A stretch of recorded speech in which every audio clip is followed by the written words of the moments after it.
marqué Mishnah Aleph, donc Peret Kret, Mishnah Aleph. Mais Matai Kol Adam Mutarim Beleket, Mishielchu Adamushot.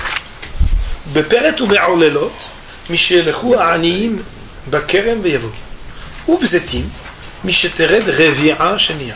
Amar Rabbi Yehuda, Ve'alo yesh she'enam moskim et zetehem, ela le'achar Revi'a Shenia. Ela, כדי שיהיה עני יוצא ולא יהיה מביא בארבעה איסרות. Avant que de traduire cette Mishnah, on va juste dire à l'oral que les quêtes, chikra, péa ou les lots, tout ce qu'on a appris de ce qui doit revenir aux pauvres, ben le pauvre il peut venir les prendre, mais s'ils ne viennent pas, ou bien s'ils sont venus, ils se sont servis, mais il en reste encore. Est-ce que on doit laisser périr ce qui aurait dû leur revenir, ou est-ce qu'il y a une période à partir de laquelle le propriétaire peut revenir et disposer de ce qui était normalement réservé pour le pauvre? Mais Matai Koladam Mutarim Belek est à partir de quel moment? Tout homme, ça ne veut pas dire le propriétaire seulement, mais n'importe qui pourrait venir à disposer de l'équette, et les commentateurs vont dire aussi de Shikra et de Péa. C'est-à-dire à partir de quel moment ce qui aurait dû revenir aux pauvres est finalement désespéré par les pauvres est devenu Efker, disponible pour tout un chacun, pour venir le prendre. Réponse de la Mishnah, Mishelchu Anamoshot.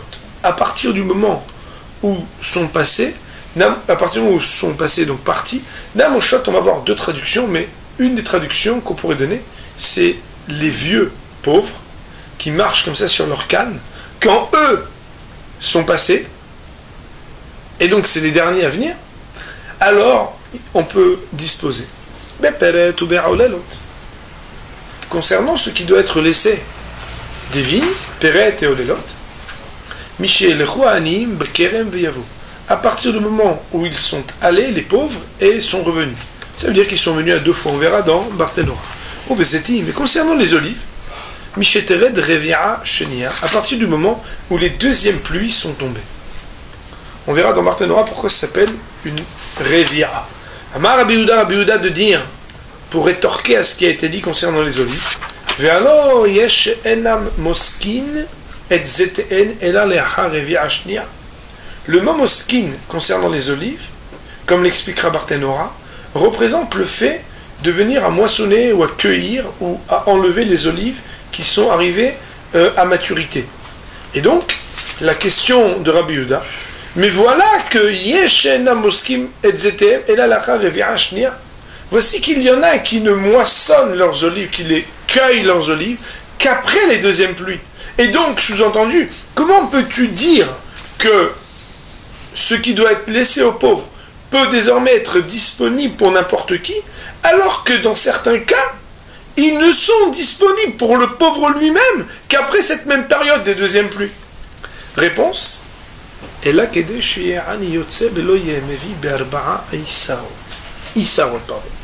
Mais il faut que l'on mesure qu'il y ait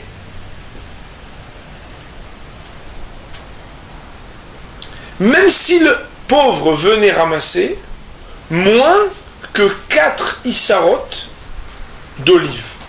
C'est quoi des Issarot? Des Issarot, ça va être la quantité qu'il faut pour 4 repas. 2 pour lui et 2 pour son épouse.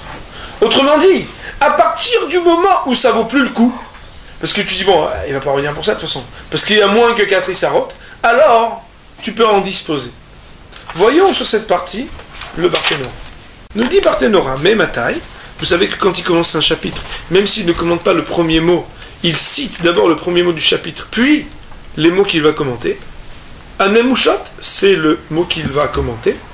Il y en a qui expliquent que Nemushot, c'est des anciens qui marchent grâce à leur canne. Il y en a qui expliquent l'écouter, bâtard l'écouter. Nemushot, ça veut dire ceux qui reviennent cueillir après la cueillette. Il y a la cueillette et il y a cueillette après la cueillette.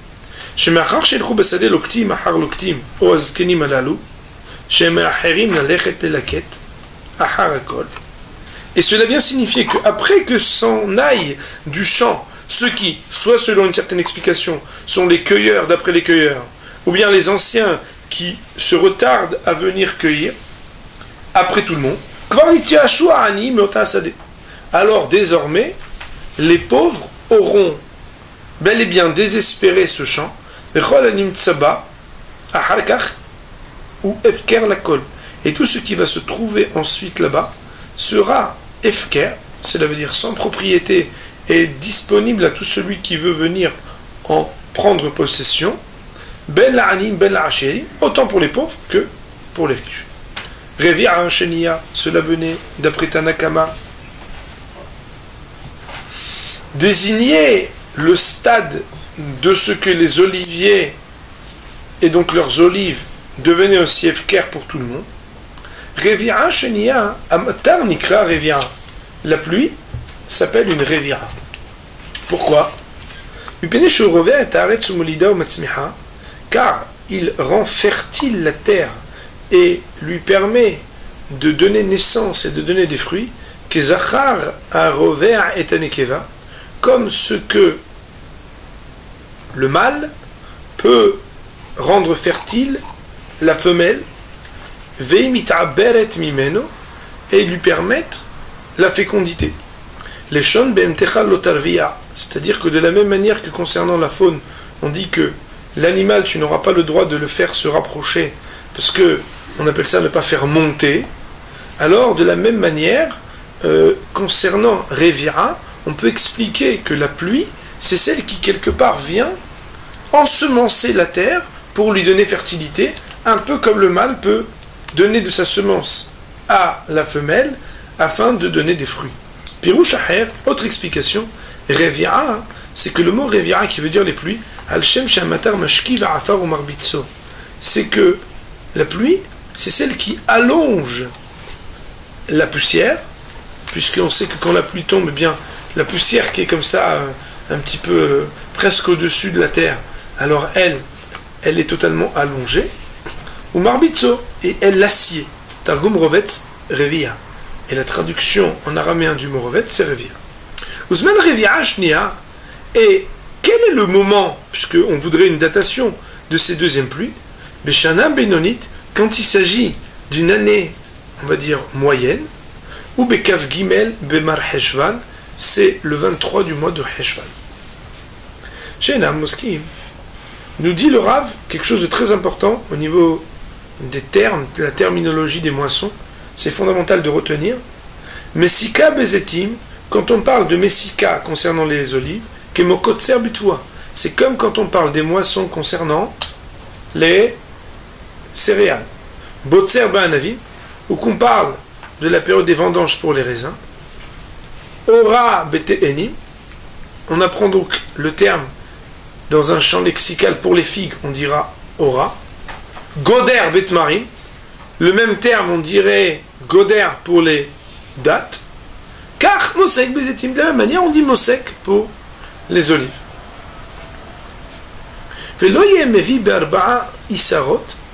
La Mishnah nous disait, c'est quand le pauvre, même s'il venait, il n'aurait pas eu Arba Isarot. Nous dit le Barthénor Adainu Shne Pundionim.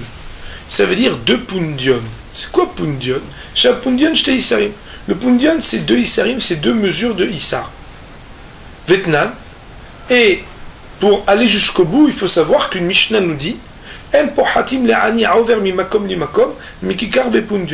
on ne pourra descendre en deçà de Kikar Pundion, une quantité d'un Pundion, pour un pauvre qui ramasse d'un endroit à l'autre. C'est-à-dire suffisamment à manger pour 2 repas.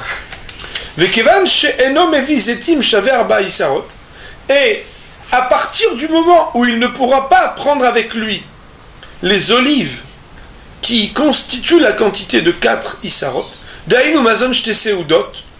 c'est-à-dire ce qui est nécessaire pour lui pour avoir 2 repas pour lui, et 2 repas pour son épouse, lui-même il ne viendra pas. Parce que quand il n'entend pas parler d'un endroit où il peut recevoir suffisamment pour 2 seudot pour lui et son épouse, alors Behemet, il ne viendrait pas. Mais la halakha ne serait pas comme Rabbi Yehuda, c'est-à-dire qu'on irait selon la Revi'a Shnia et pas selon ce qu'il pourrait encore trouver 4 Isarot sur ce champ. Baruch Adonai Le'olam. Amen ve Amen.